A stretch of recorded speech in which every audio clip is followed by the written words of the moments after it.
ಇವತ್ತು ಏನು ಮೊನ್ನೆ ನಡೆದಂಥ ಅಧಿವೇಶನದಲ್ಲಿ ಕೋಲಿ, ಕಬ್ಬಲಿಗ, ಅಂಬಿಗ, ಬೆಸ್ತ, ಬಾರ್ಕಿ ಈ ಜಾತಿಗಳನ್ನು ಪರಿಶಿಷ್ಟ ಪಂಗಡಕ್ಕೆ ಸೇರ್ಪಡೆ ಮಾಡಬೇಕು. ಸೇರ್ಪಡೆ ಮಾಡುವ ಸಲುವಾಗಿ ಸುಮಾರು 40 ವರ್ಷಗಳಿಂದ ನಿರಂತರವಾಗಿ ಹೋರಾಟಗಳನ್ನು ಮಾಡಿಕೊಂಡು ಬಂದಿದ್ದಾರೆ. ಅನೇಕ ಆಯೋಗಗಳು ಈ ಜನಾಂಗಕ್ಕೆ ಪರಿಶಿಷ್ಟ ಪಂಗಡದಲ್ಲಿ ಸೇರ್ಪಡೆ ಮಾಡಬೇಕಂತ ವರದಿಗಳನ್ನು ಕೊಟ್ಟಿದ್ದರೂ ಸಹ ಇಲ್ಲಿವರೆಗೆ ಇವರಿಗೆ ನ್ಯಾಯ ಸಿಕ್ಕಿಲ್ಲ. ಹಾಗಾಗಿ ಇವರಿಗೆ ನ್ಯಾಯ ಕೊಡಿಸಬೇಕು. ಪರಿಶಿಷ್ಟ ಪಂಗಡದಲ್ಲಿ ಸೇರ್ಪಡೆ ಮಾಡಲಿಕ್ಕೆ ಈ 5 ಜಾತಿಗಳನ್ನು ಕೇಂದ್ರ ಸರ್ಕಾರಕ್ಕೆ ಶಿಫಾರಸು ಮಾಡಬೇಕಂತ ತಿಳ್ಕೊಂಡು ಸದನದಲ್ಲಿ ಇವತ್ತು ಒತ್ತಾಯವನ್ನು ಮಾಡಿ ನಮ್ಮ ಬಗ್ಗೆ ವಿವರವಾಗಿ ಮಾತನಾಡಿರುವಂಥ ಕಲಬುರಗಿ ಜಿಲ್ಲೆಯ ದಕ್ಷಿಣ ಮತಕ್ಷೇತ್ರದ ಶಾಸಕರಾಗಿರುವಂಥ ಅಲ್ಲಂ ಪ್ರಭು ಪಾಟೀಲ್ ನಮ್ಮ ಜನರ ಬಗ್ಗೆ ಅವರು ಮಾತನಾಡಿದ್ದಾರೆ. ಈ ಸಮಾಜಕ್ಕೆ ಆದಂಥ ಅನ್ಯಾಯವನ್ನು ಇವತ್ತು ಸದನದ ಮೂಲಕ ಸರ್ಕಾರಕ್ಕೆ ಮನವರಿಕೆ ಮಾಡಿದ್ದಾರೆ. ನಿಜವಾಗಲೂ ಕೂಡ ಈ ಜನ ಭಾಳ ಕಷ್ಟದಲ್ಲಿದ್ದಾರೆ. ಇವತ್ತು ಇವರಿಗೆ ಯಾವತ್ತೂ ಎಸ್ ಟಿಯಲ್ಲಿ ಸೇರ್ಪಡೆ ಆಗಬೇಕಾಗಿತ್ತು, ಆಗಿಲ್ಲ. ಇವರು ಎಸ್ ಟಿಯಲ್ಲಿ ಸೇರ್ಪಡೆ ಮಾಡಬೇಕಂತ ಹೇಳಿ ಇವತ್ತು ನಮ್ಮ ಜನಾಂಗದ ಬಗ್ಗೆ ನಮಗಾಗಿರುವಂಥ ಅನ್ಯಾಯವನ್ನು ಇವತ್ತು ಸರ್ಕಾರಕ್ಕೆ ತೋರಿಸಿರುವಂಥ ಅಲ್ಲಂ ಪ್ರಭು ಪಾಟೀಲ್ ಜಿ ಅವರಿಗೆ ಇವತ್ತು ಕೋಲಿ ಸಮಾಜ ಯಾವತ್ತೂ ಕೂಡ ಋಣಿಯಾಗಿರ್ತದೆ. ಕೋಲಿ ಸಮಾಜ ಯಾವತ್ತೂ ಕೂಡ ಧನ್ಯತಾ ಭಾವದಿಂದ ನಾವು ಅವರನ್ನು ನೋಡ್ತೇವೆ. ಇವತ್ತು ನಮ್ಮ ಸಮಾಜದ ಬಗ್ಗೆ ವಿವರವಾಗಿ ಒಂದು ಕಾಳಜಿಯಿಂದ ಇವತ್ತು ಒಂದು ಅವರ ಕರ್ತವ್ಯ ಅಂತ ಭಾವಿಸಿ ಏನು ಮಾತಾಡಿದರೆ ಅವರಿಗೆ ನಾವು ಕೋಲಿ ಸಮಾಜ ಇವತ್ತು ಅಭಿನಂದನವನ್ನು ಸಲ್ಲಿಸ್ತೇವೆ. ಅದರ ಜೊತೆಗೆ ಇವತ್ತು ಏನು ವಾಲ್ಮೀಕಿ ಸಮಾಜದ ಏನು ರಾಜ್ಯಾಧ್ಯಕ್ಷ ಅಂತ ಹೇಳ್ಕೊಂಡು ಮಲ್ಲಿಕಾರ್ಜುನ್ ಅನ್ನೋರು ಅಲ್ಲಂ ಪ್ರಭು ಪಾಟೀಲ್ ಅವರಿಗೆ ಫೋನ್ ಮುಖಾಂತರ ಕರೆ ಮಾಡಿ ಅವರಿಗೆ ಇವತ್ತು ಧಮಕಿ ಹಾಕುವ ರೀತಿಯಲ್ಲಿ ಮಾತನಾಡ್ತಾರೆ. ಏನು ಕೋಲಿ ಸಮಾಜದ ಬಗ್ಗೆ ನೀವು ಯಾಕೆ ಇಷ್ಟು ಒತ್ತು ಕೊಟ್ಟು ಮಾತಾಡಿದ್ದೀರಿ? ಇವತ್ತು ಕೋಲಿ ಸಮಾಜ ಪರಿಶಿಷ್ಟ ಪಂಗಡದಲ್ಲಿ ಸೇರಿಸ್ಬೇಕಂತ ನೀವು ಯಾಕೆ ಮಾತಾಡಿದ್ರಿ? ಇವತ್ತು ಬೇಡ ಜನಾಂಗದ ನಾವು ಇವತ್ತು ನಮ್ಮ ಬಗ್ಗೆ ಕೂಡ ನೀವು ಮಾತನಾಡಬೇಕು. ನಮಗೆ 7% ಏನದ ಎಸ್ ಟಿದಾಗ ಅದು ನಮಗಷ್ಟೇ ಸೀಮಿತವಾಗಿರಬೇಕು. ಅಂದರೆ ಈಗಾಗಲೇ 54 ಜಾತಿಗಳು ಎಸ್ ಟಿಯಲ್ಲಿವೆ. ಆ ಎಲ್ಲ 54 ಜಾತಿಯಲ್ಲಿರುವಂಥ ಎಲ್ಲರನ್ನ ಮೂಲೆ ಕೂಡಿಸೋ ಕೆಲಸ ಇವತ್ತು ಬೇಡ ಸಮಾಜದ ನಾಯಕರು ಮಾತಾಡುವ ರೀತಿ ನೋಡಿದ್ರೆ ಇವತ್ತು ಮೂಲೆ ಕೂಡಿಸೋ ಕೆಲಸ ಮಾಡಿದ್ದಾರೆ. ಅಂಥ ಒಂದು ಶಬ್ದಗಳನ್ನು ಅವರಿಂದ ನಾವು ಕೇಳ್ತಾ ಇದ್ವಿ. ಯಾಕೆಂದರೆ 54 ಜಾತಿ ಒಳಗೆ ಎಸ್ ಟಿ ರಿಸರ್ವೇಷನ್ ಕ್ಷೇತ್ರದಾಗ ಒಂದು ZP ಜಿಲ್ಲಾ ಪಂಚಾಯತ್ ಮೆಂಬರು ಬೇರೆಯವರಿಲ್ಲ, ಒಬ್ಬ MLA ಕೂಡ ಬೇರೆಯವರಿಲ್ಲ, ಒಬ್ಬ ಸಂಸದ ಕೂಡ ಬೇರೆ ಜಾತಿಯವರಿಲ್ಲ. ಆ ರಿಸರ್ವೇಷನ್ನ ಯಾರಪ್ಪ ಅಂದ್ರೆ ಬರೇ ಬೇಡ ನಾಯಕ ಜನಾಂಗದ ನಾಯಕರುಗಳು ಅದರಲ್ಲಿದ್ದಾರೆ. ಇವರು ತಮಗೆ ಮಾತ್ರ ಸೀಮಿತವಾಗಿ ಇಟ್ಕೊಂಡಂಥ ಏನು 7% ಏನು ಹೇಳ್ತಾರೆ ಇದು ಅವ್ರಿಗೆ ಮಾತ್ರ ಇರಬೇಕಂತ ಹೇಳ್ತಾರೆ. ಅಂದರೆ ಇದು ಒಂಥರ ಹಿಟ್ಲರ್ದ ವ್ಯವಸ್ಥೆ ಇತ್ತು, ಅವ್ರ ವಿಚಾರ ಇತ್ತು. ಇವತ್ತು ಆ ವಿಚಾರ ಎಲ್ಲರೂ ನೋಡ್ತೀವಪ್ಪ ಅಂದ್ರೆ ಇವತ್ತು ಏನು ಎಸ್ ಟಿಯಲ್ಲಿ ಬೇರೆಯವರನ್ನು ತುಳಿಯೋ ಕೆಲಸ ಇವತ್ತು ಬೇಡ ನಾಯಕದ ಏನು ಜನರು ಮಾಡ್ತಾ ಇದ್ದಾರೆ. ಇವತ್ತು ಆ ವಿಚಾರವನ್ನು ನಾವು ನೋಡ್ತಾ ಇದ್ದೇವೆ. ಇವತ್ತು ಈ ಸರ್ಕಾರ ಇವತ್ತು ಡಾಕ್ಟರ್ ಬಾಬಾ ಸಾಹೇಬ್ ಅಂಬೇಡ್ಕರ್ ಅವರು ಕೊಟ್ಟಂಥ ಸಂವಿಧಾನ ಏನಪ್ಪ ಅಂದರೆ ಯಾರು ಕಷ್ಟದಲ್ಲಿದ್ದಾರೆ, ಆರ್ಥಿಕವಾಗಿ, ಶೈಕ್ಷಣಿಕವಾಗಿ, ಸಾಮಾಜಿಕವಾಗಿ, ರಾಜಕೀಯವಾಗಿ ಅನ್ಯಾಯಕ್ಕೆ ಒಳಗಾಗಿದ್ದಾರೆ, ತುಳಿತಕ್ಕೆ ಒಳಗಾಗಿದ್ದಾರೆ, ಅವರನ್ನು ಮೇಲೆತ್ತೋ ಕೆಲಸ ಸರ್ಕಾರನೇ ಮಾಡಬೇಕು. ಅದು ರಿಸರ್ವೇಷನ್ ಕೊಡೋ ಮೂಲಕ ಅಂಥವರಿಗೆ ರಿಸರ್ವೇಷನ್ ಕೊಟ್ಟು ಸರ್ಕಾರ ಏನಪ್ಪ ಅಂದ್ರೆ ಅವ್ರಿಗೆ ಮೇಲೆತ್ತಿ ಸಮಾನತೆ ತರಬೇಕಂತ ಹೇಳಿ ಏನು ಅವರು ಸಂವಿಧಾನವನ್ನು ಕೊಟ್ಟಾರ. ಆದರೆ ಇವ್ರದ್ದು ಹೆಂಗಾಗ್ಯದಪ್ಪ ಅಂದ್ರೆ ಇವತ್ತು ಇವರು ರಾಜ ಮಹಾರಾಜರು ಅಂತ ಹೇಳ್ಕೊತಾರೆ. ಇವತ್ತಿಗೂ ಕೂಡ ನಾಯಕರು ಅಂತ ಹೇಳ್ಕೊತಾರೆ, ದೊರೆಗಳು ಅಂತ ಹೇಳ್ಕೊತಾರೆ. ಇವತ್ತು ಏನು ಹಡಗಲಿ ಒಬ್ಬ ರಾಜ ಮಹಾರಾಜರಿದ್ದೀವಿ ಅಂತ ಹೇಳ್ಕೊತಾರೆ. ಇವ್ರ ಹಿಂದೆ ಇವ್ರ ನಾಯಕರ ಇದ್ದು ಇವತ್ತು ನಾವು ಸುರಪುರದಾಗ ನೋಡಿದ್ರೆ ಅವರೆಲ್ಲ ಪಾಳೆಗಾರರು, ದೊರೆಗಳು. ಆದ್ರೆ ಸಂವಿಧಾನದ ವಿಚಾರದ ಪ್ರಕಾರ, ಕಂಡೀಷನ್ ಪ್ರಕಾರ ಇವ್ರು ಎಷ್ಟಿಗೆ ಸೇರ್ಲಿಕ್ಕೆ ಅರ್ಹರೇನಿಲ್ಲ. ಇವ್ರು ರಾಜ ಮಹಾರಾಜ ಆದವ್ರಿಗೆ ಸೇರಿಸ್ಬೇಕಂತಿಲ್ಲ. ಅದು ವ್ಯವಸ್ಥಿತವಾಗಿ ಅನುಕೂಲಸ್ಥರ ಇವರು ಈ ರಾಜ್ಯದಲ್ಲಿ ಬಹಳ ಪ್ರಭಾವಿ ಶ್ರೀಮಂತರ ಪಟ್ಟಿಯಾಗಿ ಬರ್ತಾರೆ. ಇವತ್ತು ಸತೀಶ್ ಜಾರಕಿಹೊಳಿ ಅವರು ಕೂಡ ಅದೇ ಸಮುದಾಯದಾಗ ಬರ್ತಾರೆ. ಇವತ್ತು ಸುವರ್ಣಸೌಧ ಏನಿದೆ ಬೆಳಗಾವದಾಗ 10-15 ಕಿಲೋಮೀಟರ್ ಬೆಳಗಾವದಿಂದ ಅಲ್ಲಿ ಹೋಗ್ಬೇಕಾದ್ರೆ ಹೆಲಿಕಾಪ್ಟರ್ ಮುಖಾಂತರ ಹೋಗ್ತಾರೆ. ಅಂದ್ರೆ ಇವರು ಎಲ್ಲ ರೀತಿಯಲ್ಲಿ ವ್ಯವಸ್ಥಿತವಾಗಿ ಅನುಕೂಲ ಇದ್ದು ಸರ್ಕಾರದ ಮೇಲೆ ಪ್ರಭಾವ ಹೇರಿ ಅನ್ಯ ಮಾರ್ಗದಿಂದ ಎಸ್ ಟಿ ಸೇರಿದವರು ಇವರು. ಇವರು ಕುಲಶಾಸ್ತ್ರೀಯ ಅಧ್ಯಯನ ಆಗಿ ಸರ್ಕಾರ ಅರ್ಜಿ ಕೊಟ್ಟು ಸೇರ್ಪಡೆ ಆದವರಲ್ಲ. ಸುಗ್ರೀವಾಜ್ಞೆ ಮೂಲಕ ಸರ್ಕಾರದ ಮೇಲೆ ಇವತ್ತು ಪ್ರಭಾವ ಹೇರಿ ಎಸ್ ಟಿಯಲ್ಲಿ ಸೇರ್ಪಡೆ ಆಗಿ ಅಲ್ಲಿರುವಂಥ ಇನ್ನಿತರ ಜಾತಿಗಳನ್ನು ತುಳಿದು ಇವತ್ತು ಬೇರೆಯವರು ಕೂಡ ಅಲ್ಲಿ ಬರಲಾರದಂಥ ವ್ಯವಸ್ಥೆ ಕಲ್ಪಿಸ್ತಾ ಇದ್ದಾರೆ.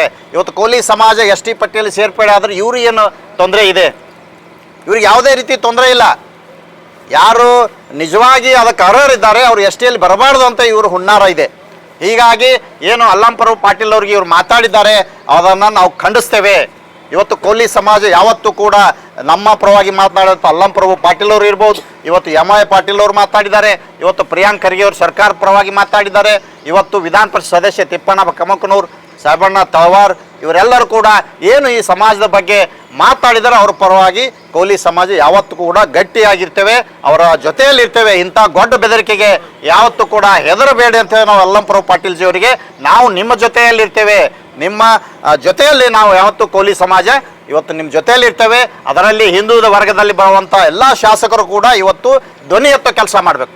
ಪ್ರಜಾಪ್ರಭುತ್ವದ ವ್ಯವಸ್ಥೆ ಏನದ ಅದನ್ನು ಪಾಲನೆ ಮಾಡುವಂಥ ಕೆಲಸ ಇವತ್ತು ಶಾಸಕರು ಮಾಡಬೇಕು, ಸಚಿವರು ಮಾಡಬೇಕು. ಇವತ್ತು ಸರ್ಕಾರ ಕೂಡ ಅದನ್ನು ಪಾಲನೆ ಮಾಡಬೇಕು. ಸರ್ಕಾರ ಕಂಡರೂ ಕೂಡ ಕಾಣದಂತೆ ವರ್ತನೆ ಮಾಡ್ತಾ ಇದ್ದಾವೆ.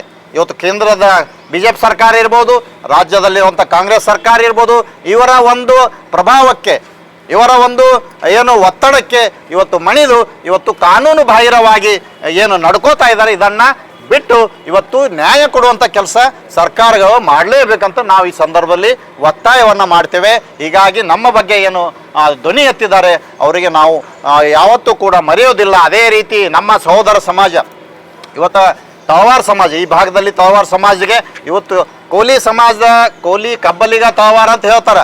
ಆ ಹೇಳೋಕ್ಕೆ ಯಾವುದೇ ದಾಖಲಾತಿಗಳಿಲ್ಲ. ಯಾರು ತಳವಾರ್ ಇದ್ದಾರೆ ಅವರು ಕಡೆಗೆ ಸಪ್ರೇಟ್ ಇದ್ದಾರೆ. ಸರ್ಕಾರದ ಇವತ್ತು ಕೇಂದ್ರ ಸರ್ಕಾರ ಗೆಜೆಟ್ ನೋಡ್ರಿ, ರಾಜ್ಯ ಸರ್ಕಾರದ ಗೆಜೆಟ್ ನೋಡ್ರಿ, ಎಲ್ಲಿಯೂ ಕೂಡ ಕೋಲಿ ಸಮಾಜದ ಗುಂಪಿನಲ್ಲಿ ತಳವಾರಿಲ್ಲ. ಇವತ್ತು ಅಂಬಿಗರ ಚೌಡಯ್ಯ ಅಭಿವೃದ್ಧಿ ನಿಗಮ ಸರ್ಕಾರನೇ ಸ್ಥಾಪನೆ ಮಾಡ್ಯದ, ಅದರಲ್ಲಿ 38 ಪರ್ಯಾಯ ಪದಾವ, ಅದರಲ್ಲಿ ತಳವಾರಿಲ್ಲ. ಎಲ್ಲಿಯೂ ಕೂಡ ಕಬ್ಬಲಿಗರಿಗೆ ಸಂಬಂಧಪಟ್ಟಂಥ ತಳವಾರ ಅಂತ ಇಲ್ಲ. ಈ ಭಾಗದಲ್ಲಿ ಅವರು ಆಧಾರನ ಉದ್ದೇಶಕ್ಕಾಗಿ ಇವತ್ತು ಅವರಿಗೆ ಅನ್ಯಾಯವನ್ನು ಮಾಡ್ತಾ ಇದ್ದಾರೆ. ಇವತ್ತು ಉಗ್ರಪ್ಪ ಅವರು ಏನು ಮಾಜಿ ಸಂಸದ ಇಲ್ಲಿ ಕಲಬುರಗಿ ಬಂದು ಒಂದು ಪ್ರತಿಭಟನೆ ಮಾಡ್ತಾರೆ. ಇವತ್ತು ಏನಪ್ಪ ಅಂದ್ರೆ ವಾಲ್ಮೀಕಿ ನಮ್ಮ ಕುಲಗುರು, ಇವರು ಯಾರು ಬೇರೆಯವರ ಸಂಬಂಧ ಇಲ್ಲ ಅಂತ ಹೇಳಿ ಮಾತಾಡ್ತಾರೆ. ಅರೆ ಉಗ್ರಪ್ಪ ಅವರೇ, ವಾಲ್ಯಕೋಳಿ ಅಂತ ಏನೋ ಒಂದು ಗ್ರಂಥ ಇದೆ, ಇತಿಹಾಸದಲ್ಲಿ ತೆಗೆದು ನೋಡ್ರಿ ನೀವು. ಇವತ್ತು ವಾಲ್ಮೀಕಿಯವರು ನಿಷಾದ ಸಮುದಾಯಕ್ಕೆ ಸೇರೋದು. ನಿಷಾದ್ ಅಂದರೆ ಕೋಲಿ ಸಮಾಜ. ಇವತ್ತು ವಾಲ್ಮೀಕಿ ಅನ್ನೋರು ಒಬ್ಬ ಋಷಿ. ಇವತ್ತು ರಾಮಾಯಣ ಬರೆದಂಥ ಮಹಾ ಋಷಿ ಕವಿ ಇವತ್ತು ವಾಲ್ಮೀಕಿಯವರು ಇಡೀ ಮಾನವರ ಕಲ್ಯಾಣಕ್ಕಾಗಿ ಸಂದೇಶಗಳನ್ನು ಕೊಡುವ ನಿಟ್ಟಿನಲ್ಲಿ ಕೆಲಸ ಮಾಡಿದವರು. ಇವತ್ತು ಉತ್ತರ ಈ ಕರ್ನಾಟಕದ ಈ ಭಾಗದಿಂದ ಹಿಡ್ಕೊಂಡು ನೋಡ್ರಿ ನೀವು, ಎಲ್ಲ ಪ್ರತಿಯೊಂದು ರಾಜ್ಯದಲ್ಲಿ ಕೋಲಿ ಸಮಾಜ ಅವರನ್ನು ಆರಾಧನೆ ಮಾಡ್ತಾರೆ, ಅವರನ್ನು ಪೂಜಿಸ್ತಾರೆ. ಇವತ್ತು ಇತಿಹಾಸಗಳು ತೆಗೆದು ನೋಡಿದ್ರು ಕೂಡ ಅವ್ರು ಕೋಲಿ ಸಮಾಜ ಸಂಬಂಧಪಟ್ಟಂಥ ಗುರುಗಳು. ಆದರೆ ನಾವು ನಮ್ಮ ಗುರು ಅಂತ ಅಷ್ಟೇ ಅಂತಲ್ಲ, ಅವರು ಇಡೀ ಮಾನವರ ಕಲ್ಯಾಣಕ್ಕಾಗಿ ಕೆಲಸ ಮಾಡಿದಂಥವ್ರು. ಅದನ್ನು ಬಿಟ್ಟು ಇವತ್ತು ಇವ್ರು ಏನು ಮಾಡ್ತಾರಪ್ಪ ಅಂದ್ರೆ, ವಾಲ್ಮೀಕಿ ಅಂದರೆ ಒಬ್ಬ ಋಷಿ. ಇವತ್ತು ಅವ್ರ ಹೆಸರ ಮ್ಯಾಗೆ ಒಂದು ಜಾತಿ ಸೃಷ್ಟಿ ಮಾಡ್ಯಾರ. ಯಾವತ್ತೂ ಇಲ್ಲಿ ದೇಶದಾಗ ಯಾರು ಋಷಿಗಳಿದ್ದಾರೆ, ಮಹಾ ಋಷಿಗಳಿದ್ದರು ಹಿಂದೆ, ಯಾರ ಹೆಸರಲ್ಲಿ ಕೂಡ ಜಾತಿ ಸೃಷ್ಟಿ ಆಗಿಲ್ಲ. ಆದರೆ ಇಲ್ಲಿ ಏನು ಮಾಡ್ಯಾರ ಕರ್ನಾಟಕದಾಗ, ಅವ್ರ ಹೆಸರ ಮ್ಯಾಗೆ ಒಂದು ಜಾತಿ ಸೃಷ್ಟಿ ಮಾಡ್ಕೊಂಡು ಉಳಿದವರಿಗೆಲ್ಲ ಅನ್ಯಾಯ ಮಾಡ್ತಾ ಇದ್ದಾರೆ. ಇವರು ಫಸ್ಟ್ ಮೊದಲನೇದಾಗಿ ಎಸ್ ಟಿಯಲ್ಲಿ ಸೇರ್ಪಡೆ ಆಗಬೇಕಾದ್ರೆ ನಾಯ್ಕಡ ಜಾತಿ ಬಿಟ್ಟು ಹೋದ ಪರ್ಯಾಯ ಪದ ಅಂತ ವಾಲ್ಮೀಕಿ ಏನು ನಾಯಕ ಬೇಡ ಸಮುದಾಯದವರು ಸೇರ್ಪಡೆ ಆಗಿದ್ದಾರೆ. ನಾಯ್ಕಡ ಅನ್ನೋದು ಇವತ್ತು ಇಡೀ ಭಾರತದಲ್ಲಿ ಕೋಲಿ ಸಮಾಜದ ಪದ ಇದೆ. ಇವತ್ತು ಗುಜರಾತ್ನಲ್ಲಿ ನೋಡ್ಬೋದು, ಉತ್ತರ ಪ್ರದೇಶದಲ್ಲಿ ನೋಡ್ಬೋದು, ಎಲ್ಲಿಯೂ ಕೂಡ ಕೋಲಿ ಸಮಾಜ ಪದ. ಅದೇ ಪದವನ್ನು ಬಳಸ್ಕೊಂಡು ಇವರು ಅಲ್ಲಿ ಸೇರ್ಪಡೆ ಆಗ್ಯಾರ. ಈ ಹಿಂದೆ ಏನಪ್ಪ ಅಂದ್ರೆ ಬೆಳಗಾವದಾಗ ಒಬ್ಬರು ಅದೇ ನಾಯ್ಕಡ ಜಾತಿ ST ರಿಸರ್ವೇಷನ್ಗೆ ಒಬ್ಬ MLA ಅಲ್ಲಿ ನಾಮಿನೇಷನ್ ಮಾಡಿದ್ರು. ಅದಾದ ನಂತರ ಚುನಾವಣೆಯಲ್ಲಿ ಅವ್ರು ಗೆದ್ದರು. ಅದ ನಂತರದಲ್ಲಿ ಅವ್ರ ಮೇಲೆ ಕೇಸ್ ಆದರೆ ಅದು ರಿಜೆಕ್ಟ್ ಆಗ್ಯದ. ನಾಯಕ ಸಮುದಾಯದವರು ನಾಯ್ಕಡ ಅಂತ ಹೇಳಿ ಏನು ಸೇರ್ಪಡೆ ಆಗಿದ್ದು ಅದು ರಿಜೆಕ್ಟ್ ಆಗ್ಯದ. ಇವರು ನಿಜವಾಗಿ ಎಷ್ಟೇ ಅಲ್ಲ, ಆದರೂ ಕೂಡ ಇವ್ರದ್ದೊಂದು ಪ್ರಭಾವ ಏನದಲ್ಲ, ಇಡೀ ಸರ್ಕಾರಕ್ಕೆ, ಸರ್ಕಾರದ ಬಾಯಿ ಮುಚ್ಚುವಂಥ ಪ್ರಭಾವ ನಡೀತಾ ಇದೆ. ಇದಕ್ಕೆ ಸರ್ಕಾರ ಏನಪ್ಪ ಅಂದ್ರೆ ಮನ್ನಣೆ ಕೊಡ್ತಾ ಇದೆ. ಅದು ತಪ್ಪು, ಅದಾಗಬಾರ್ದು. ಸಾಮಾಜಿಕ ನ್ಯಾಯ ಇವತ್ತು ಭಾರತ ದೇಶದಲ್ಲಿ ಪ್ರಜಾಪ್ರಭುತ್ವ ವ್ಯವಸ್ಥೆಯಲ್ಲಿ ಯಾರಿಗೂ ಕೂಡ ಅನ್ಯಾಯ ಆಗಬಾರ್ದು. ನಿಮ್ಮ ಸ್ವಾರ್ಥಕ್ಕಾಗಿ ಇನ್ನೊಬ್ಬರಿಗೆ ಅನ್ಯಾಯ ಆದ್ರೆ ನೀವು ಕಣ್ಣು ಮುಚ್ಕೊಂಡು ಕೂತಿರಂದ್ರೆ ಅದು ಸರ್ಕಾರ ಅಲ್ಲ, ಸರ್ಕಾರದ ಕೆಲಸ ಅದು ಅಲ್ಲ. ಇವತ್ತು ಏನು ಕೇಂದ್ರ ಸರ್ಕಾರದಲ್ಲಿ ಹೋದಾಗ ಕೂಡ ಈ ಜನಾಂಗ ಅಲ್ಲಿ ಹೋಗಿ, ಯಾಕಂದ್ರೆ ನಮ್ಮ ಗುರು ಅಂತ ಅಷ್ಟೇ ಅಂತಲ್ಲ, ಅವರು ಇಡೀ ಮಾನವರ ಕಲ್ಯಾಣಕ್ಕಾಗಿ ಕೆಲಸ ಮಾಡಿದಂಥವ್ರು. ಅದನ್ನು ಬಿಟ್ಟು ಇವತ್ತು ಇವ್ರು ಏನು ಮಾಡ್ತಾರಪ್ಪ ಅಂದ್ರೆ ವಾಲ್ಮೀಕಿ ಅಂದರೆ ಒಬ್ಬ ಋಷಿ. ಇವತ್ತು ಅವ್ರ ಹೆಸರ ಮೇಲೆ ಒಂದು ಜಾತಿ ಸೃಷ್ಟಿ ಮಾಡ್ಯಾರ. ಯಾವತ್ತೂ ಇಲ್ಲಿ ದೇಶದಾಗ ಯಾರು ಋಷಿಗಳಿದ್ದಾರೆ, ಮಹಾ ಋಷಿಗಳಿದ್ದರು ಹಿಂದೆ, ಯಾರ ಹೆಸರಲ್ಲಿ ಕೂಡ ಜಾತಿ ಸೃಷ್ಟಿ ಆಗಿಲ್ಲ. ಆದರೆ ಇಲ್ಲಿ ಏನು ಮಾಡ್ಯಾರ ಕರ್ನಾಟಕದಾಗ ಅವ್ರ ಹೆಸರ ಮೇಲೆ ಒಂದು ಜಾತಿ ಸೃಷ್ಟಿ ಮಾಡ್ಕೊಂಡು ಉಳಿದವ್ರಿಗೆಲ್ಲ ಅನ್ಯಾಯ ಮಾಡ್ತಾ ಇದ್ದಾರೆ. ಇವರು ಫಸ್ಟ್ ಮೊದಲನೇದಾಗಿ ST ಯಲ್ಲಿ ಸೇರ್ಪಡೆ ಆಗಬೇಕಾದ್ರೆ ನಾಯ್ಕಡ ಜಾತಿ ಬಿಟ್ಟು ಹೋದ ಪರ್ಯಾಯ ಪದ ಅಂತ ವಾಲ್ಮೀಕಿ ಏನು ನಾಯಕ ಬೇಡ ಸಮುದಾಯದವರು ಸೇರ್ಪಡೆ ಆಗಿದ್ದಾರೆ. ನಾಯ್ಕಡ ಅನ್ನೋದು ಇವತ್ತು ಇಡೀ ಭಾರತದಲ್ಲಿ ಕೋಲಿ ಸಮಾಜದ ಪದ ಇದೆ. ಇವತ್ತು ಗುಜರಾತ್ನಲ್ಲಿ ನೋಡ್ಬೋದು, ಉತ್ತರ ಪ್ರದೇಶದಲ್ಲಿ ನೋಡ್ಬೋದು, ಎಲ್ಲಿಯೂ ಕೂಡ ಕೋಲಿ ಸಮಾಜ ಪದ. ಅದೇ ಪದವನ್ನು ಬಳಸ್ಕೊಂಡು ಇವರು ಅಲ್ಲಿ ಸೇರ್ಪಡೆ ಆಗ್ಯಾರ. ಈ ಹಿಂದೆ ಏನಪ್ಪ ಅಂದ್ರೆ ಬೆಳಗಾವದಾಗ ಒಬ್ಬರು ಅದೇ ನಾಯ್ಕಡ ಜಾತಿ ST ರಿಸರ್ವೇಷನ್ದಾಗ MLA ಅಲ್ಲಿ ನಾಮಿನೇಷನ್ ಮಾಡಿದ್ರು. ಅದಾದ ನಂತರ ಚುನಾವಣೆಯಲ್ಲಿ ಅವ್ರು ಗೆದ್ದರು. ಅದ ನಂತರದಲ್ಲಿ ಅವ್ರ ಮೇಲೆ ಕೇಸ್ ಆದ್ರೆ ಅದು ರಿಜೆಕ್ಟ್ ಆಗ್ಯದ. ನಾಯಕ ಸಮುದಾಯದವರು ನಾಯ್ಕಡ ಅಂತ ಹೇಳಿ ಸೇರ್ಪಡೆ ಆಗಿದ್ದು ಅದು ರಿಜೆಕ್ಟ್ ಆಗ್ಯದ. ಇವರು ನಿಜವಾಗಿ STಗಳೇ ಅಲ್ಲ. ಆದರೂ ಕೂಡ ಇವ್ರದ್ದೊಂದು ಪ್ರಭಾವ ಏನದಲ್ಲ, ಇಡೀ ಸರ್ಕಾರದ ಬಾಯಿ ಮುಚ್ಚುವಂಥ ಪ್ರಭಾವ ನಡೀತಾ ಇದೆ. ಇದಕ್ಕೆ ಸರ್ಕಾರ ಏನಪ್ಪ ಅಂದ್ರೆ ಮನ್ನಣೆ ಕೊಡ್ತಾ ಇದೆ. ಅದು ತಪ್ಪು, ಅದಾಗಬಾರ್ದು. ಸಾಮಾಜಿಕ ನ್ಯಾಯ ಇವತ್ತು ಭಾರತ ದೇಶದಲ್ಲಿ ಪ್ರಜಾಪ್ರಭುತ್ವ ವ್ಯವಸ್ಥೆಯಲ್ಲಿ ಯಾರಿಗೂ ಕೂಡ ಅನ್ಯಾಯ ಆಗಬಾರ್ದು. ನಿಮ್ಮ ಸ್ವಾರ್ಥಕ್ಕಾಗಿ ಇನ್ನೊಬ್ಬರಿಗೆ ಅನ್ಯಾಯ ಆಡಿದ್ರೆ ನೀವು ಕಣ್ಣು ಮುಚ್ಚೋದು ಕೂತಿರಂದ್ರೆ ಅದು ಸರ್ಕಾರ ಅಲ್ಲ, ಸರ್ಕಾರದ ಕೆಲಸ ಅದು ಅಲ್ಲ. ಇವತ್ತು ಏನು ಕೇಂದ್ರ ಸರ್ಕಾರದಲ್ಲಿ ಹೋದಾಗ ಕೂಡ ಈ ಜನಾಂಗ ಅಲ್ಲಿ ಹೋಗಿ, ಯಾಕಂದ್ರೆ ಇವ್ರು ಮಂತ್ರಿಗಳದಾರ, ಸಾಕಷ್ಟು ಶ್ರೀಮಂತರದಾರ, ಇವತ್ತು ದುಡ್ಡಿಲಿಂದನೂ ಪ್ರಭಾವ ಬೀರ್ತಾರೆ, ರಾಜಕೀಯದಿಂದ ಪ್ರಭಾವ ಬೀರ್ತಾರೆ. ಇವತ್ತು ಈ ಕೋಲಿ ಸಮಾಜ ಇಲ್ಲಿವರೆಗೆ ST ಯಾಕೆ ಆಗಿಲ್ಲ ಅಂದ್ರೆ ಅದಕ್ಕೆ ಕಾರಣನೇ ಇವತ್ತು ಬೇಡ ಜನಾಂಗದ ನಾಯಕರು, ಬೇಡ ಸಮಾಜದ ನಾಯಕರು ಇವತ್ತು ನಮ್ಮ ಜಾತಿಯನ್ನು ಹತ್ತಿಡುವಂಥ ಕೆಲಸ ನಿರಂತರವಾಗಿ ಮಾಡ್ಕೊತ ಬಂದಾರೆ. ಇವತ್ತು ಬಹಿರಂಗವಾಗಿ ಬಂದು ಇವತ್ತು ಕಲಬುರಗಿಯಲ್ಲಿ ಪ್ರತಿಭಟನೆ ಮಾಡೋ ಮೂಲಕ ಇವತ್ತು ಫೋನ್ನಾಗ ನೋಡ್ರಿ ನೀವು, ಆಡಿಯೋ ಎಲ್ಲ ಕಡೆ ವೈರಲ್ ಆಗ್ಯದ. ಒಬ್ಬ ಶಾಸಕರು ಒಂದು ತಮ್ಮ ಕ್ಷೇತ್ರದಲ್ಲಿ ಜನಾಂಗಕ್ಕೆ ಅನ್ಯಾಯ ಆದಾಗ ಅದನ್ನು ಸರ್ಕಾರ ಗಮನಕ್ಕೆ ತರೋದು ಅವ್ರ ಕರ್ತವ್ಯ ಅದ. ಅವರು ಆ ಕರ್ತವ್ಯ ಮಾಡಿದ್ರೆ ಅವರಿಗೆ ಧಮಕಿ ಕೊಡೋ ರೀತಿಯಲ್ಲಿ ಮಾತಾಡ್ತಾರೆ. ಅಂದರೆ ಮುಂದೆ ಅವರಿಗೆ ಧಮಕಿ ನೀವು ಬಹಿರಂಗವಾಗಿ ಮಾಡ್ತಾ ಇದ್ದಾರೆ. ಇಲ್ಲಿ ಸಮಾಜವನ್ನ ತುಳಿಯುವಂಥ ಕೆಲಸ, ಈ ಸಮಾಜ ಜನರಿಗೆ ಅನ್ಯಾಯ ಮಾಡುವಂಥ ಕೆಲಸ ಮಾಡ್ತಾರೆ. ಇದು ಸರಿಯಲ್ಲ. ನೀವು ಕೂಡ ಒಂದು ಕ್ಷೇತ್ರ ದೊಡ್ಡ ಪ್ರಮಾಣದಲ್ಲಿ ಇವತ್ತು ಸಚಿವರಿದ್ದೀರಿ, ಮಾಜಿ ಸಚಿವರಿದ್ದೀರಿ, ಏನಪ್ಪ ಅಂದ್ರೆ ಸಂಸದರಿದ್ದೀರಿ. ನಿಮ್ಮಲ್ಲಿ ಕೂಡ ಮಾನವೀಯತೆ ಗುಣ ನಿಮ್ಮಲ್ಲಿ ಬರಬೇಕು. ವಾಲ್ಮೀಕಿಯವರು ಯಾವತ್ತೂ ಕೂಡ ಯಾರಿಗೆ ಅನ್ಯಾಯ ಮಾಡಬಾರ್ದು, ಯಾರಿಗೆ ಅನ್ಯಾಯ ಮಾಡ್ರಿ ಅಂತ ಎಲ್ಲೂ ಕೂಡ ಹೇಳಿಲ್ಲ. ನಾವು ಮನುಷ್ಯರಾಗಿ ಮನುಷ್ಯರಂತೆ ಬದುಕಬೇಕು. ನಮ್ಮಲ್ಲಿ ಮನುಷ್ಯತ್ವ ಮಾನವೀಯತೆ ಗುಣ ಬರಬೇಕು. ಅದು ಬಿಟ್ಟು ರಾಕ್ಷಸಿಯ ಪ್ರವೃತ್ತಿ ಬರಬಾರ್ದು, ರಾಕ್ಷಸಿಯ ಗುಣ ಬರಬಾರ್ದು. ಇಂಥವನ್ನ ಹೇಳದಂಥ ಇವತ್ತು ವಾಲ್ಮೀಕಿಯವರೇನಿದ್ದಾರೆ, ಇವತ್ತು ಅವ್ರ ಹೆಸರಿಗೆ ಕಳಂಕ ತರುವ ರೀತಿಯಲ್ಲಿ ನೀವು ನಡ್ಕೋಬಾರ್ದು.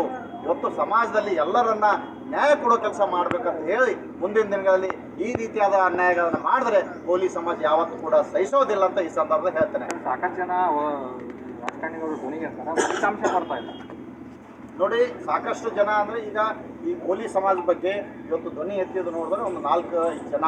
ಇನ್ನೂ ಅನೇಕ ಶಾಸಕರು ಧ್ವನಿ ಎತ್ತಬೇಕು. ಇವತ್ತು ಉತ್ತರ ಕರ್ನಾಟಕದಲ್ಲಿ ಹೈಯೆಸ್ಟ್ ನಾವು ಪ್ರತಿ ಕ್ಷೇತ್ರದಲ್ಲಿದ್ದೇವೆ. ಪ್ರತಿಯೊಬ್ಬ ಶಾಸಕರು ಚುನಾವಣೆಯಲ್ಲಿ ಅವರು ಆರ್ಶ್ ಬರಬೇಕಂದ್ರೆ ಇವತ್ತು ಕೋಲಿ ಸಮಾಜದವರ ಅವಶ್ಯಕತೆ ಇದೆ. ಇವತ್ತು MPಗಳು ಆರ್ಶ್ ಬರಬೇಕಾದ್ರೂ ಕೋಲಿ ಸಮಾಜದ ಅವಶ್ಯಕತೆ ಇದೆ. ಹೀಗಾಗಿ ಇವತ್ತು ನೋಡಿ ನೀವು ಕಳೆದ ಚುನಾವಣೆಗೆ BJP ಸರ್ಕಾರ ಭರವಸೆ ಕೊಟ್ಟಿದ್ದರು ST ಮಾಡ್ತಿರ್ತೀವಿ. ಕಲ್ಯಾಣ ಕರ್ನಾಟಕದಲ್ಲಿ ಎಲ್ಲ BJP ಸಂಸದರು ಹಾಕಿದ್ರು. ಆದರೆ ಅವರು ಮಾಡಲಿಲ್ಲ. ಅವರು ಕೂಡ ಅದೇ ರೀತಿ ಅನ್ಯಾಯ ಮಾಡಿದಾಗ ಇವತ್ತು ಕಲ್ಯಾಣ ಕರ್ನಾಟಕದಲ್ಲಿ 5 ಕ್ಷೇತ್ರಗಳಲ್ಲಿ ಇವತ್ತು ಮತ್ತೆ ಕಾಂಗ್ರೆಸ್ ಸಂಸದರು ಆರ್ಶ್ ಬಂದಾರ. ಅದಕ್ಕೆ ಕಾರಣನೇ ಇವತ್ತು ಕೋಲಿ ಸಮಾಜ. ಹೀಗಾಗಿ ಇವರೆಲ್ಲರೂ ಈ ಕ್ಷೇತ್ರದಲ್ಲಿ ತಮ್ಮ ಕ್ಷೇತ್ರದಲ್ಲಿ ಜನರಿಗೆ ಅನ್ಯಾಯ ಆದರೆ ನೀವು ಧ್ವನಿ ಎತ್ತೋ ಕೆಲಸ ಮಾಡಬೇಕು. ಸರ್ಕಾರಕ್ಕೆ ಒತ್ತಾಯ ಕೊಡುವಂಥ ಕೆಲಸ ಹಿಂದುಳಿದ ಶಾಸಕರು ಇರ್ಬೋದು, ಎಲ್ಲ ಪ್ರತಿಯೊಬ್ಬ ಶಾಸಕರು ಸಚಿವರು ಇವತ್ತು ನ್ಯಾಯ ಕೊಡಿಸೋದಕ್ಕೆ ಅವರು ಕೂಡ ತಮ್ಮ ಪ್ರಯತ್ನ ಮಾಡಬೇಕಂತ ನಾವು ಈ ಸಂದರ್ಭದಲ್ಲಿ ಹೇಳ್ತೇವೆ.